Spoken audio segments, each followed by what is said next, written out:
प्रधानमंत्री नरेंद्र मोदी ने 11,000 फुट की ऊंचाई पर लद्दाख के नेमो पोस्ट पहुंचकर 3 जुलाई को भारतीय सेना के जवानों का मनोबल बढ़ाया।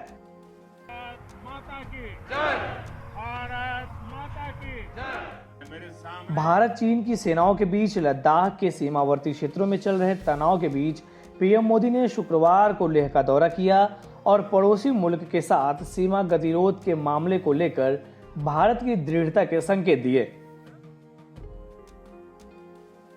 इस दौरान पीएम मोदी ने लद्दाख में नेमू के आगे ब्रिगेड स्थान पर सिंधु दर्शन पूजा भी की, जिसकी वीडियो और तस्वीरें आज सामने आई हैं। समाचार एजेंसी ANI ने पीएम मोदी की तस्वीरें और वीडियो जारी की है। सिंधु नदी के तट पर 11,000 फुट की ऊंचाई पर स्थित नेमू सबसे दुर्गम स्थानों में से एक है। पीएम मोदी वहां पर जवानों को संबोधित किया। इसी के साथ ही पीएम ने सिंधु दर्शन पूजा भी की।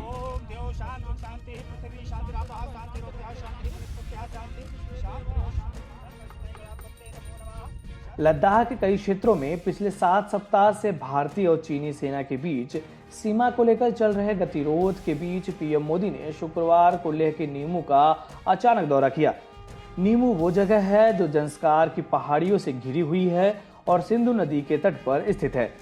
पीएम मोदी ने लेह में भारतीय सेना के शीर्ष नेतृत्व से मुलाकात और बाद में थल सेना, वायु सेना और ITBP के जवानों को मनोबल बढ़ाते हुए उन्हें संबोधित किया।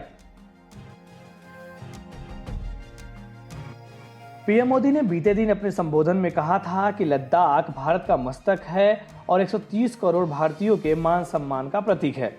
ये भूमि सर्वस्व त्याग करने वाले राष्ट्रभक्तों की धरती है। इस दौरान पीएम मोदी ने चीन को स्पष्ट संदेश देते हुए कहा था कि विस्तारवाद का युग समाप्त हो चुका है और पूरे विश्व ने इसके खिलाफ मन बना लिया है।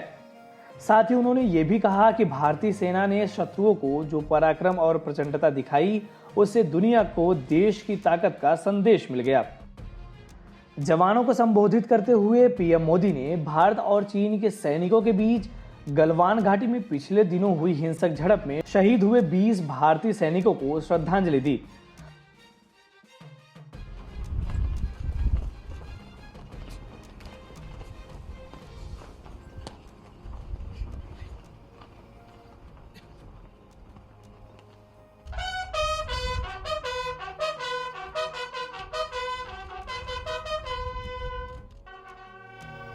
उन्होंने कहा है कि जवानों की बहादुरी और उनके शौर्य की गाथाएं देश के कोने कोने में गूंज रही है।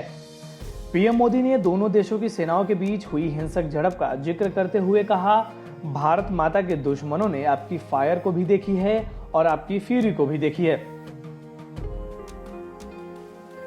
मालूम हो कि भारत और चीन के सैनिकों के बीच गलवान घाटी में 15 जून को हुई हिंसक झड़प में 20 भारतीय सैनिक शहीद हुए थे। अनुमान है कि इसमें चीन के भी कई सैनिक हताहत हुए, लेकिन इस बारे में चीन की ओर से कोई आधिकारिक रूप से कुछ भी नहीं कहा गया था। वहीं पीएम मोदी ने कहा कि चाहे लेह लद्दाख, कारगिल या सियाचिन ग्लेशियर हो, चाहे ऊंचे पहाड़ हो या नदियों में बहने वाला बर्फीला ठंडा पानी, ये सब भारत के सशस्त्र बलों की वीरता के प्रमाण हैं। उन्होंने कहा, भारत के दुश्मनों ने हमारी सेना की शक्ति और उसकी प्रचंडता देखी है। इस वीडियो में फिलहाल इतना ही। आप अपने सवाल और सुझाव हमें कमेंट करके बताइए। बाकी देश और दुनिया की ताज़ा तरीन खबरों की अपडेट्स के लिए हमारे चैनल लोकमत हिंदी को सब्सक्राइब कर लीजिए। अगर आप ये वीडियो फेसबुक पर देख रहे हैं तो हमारे पेज को लाइक और फॉलो कर लीजिए।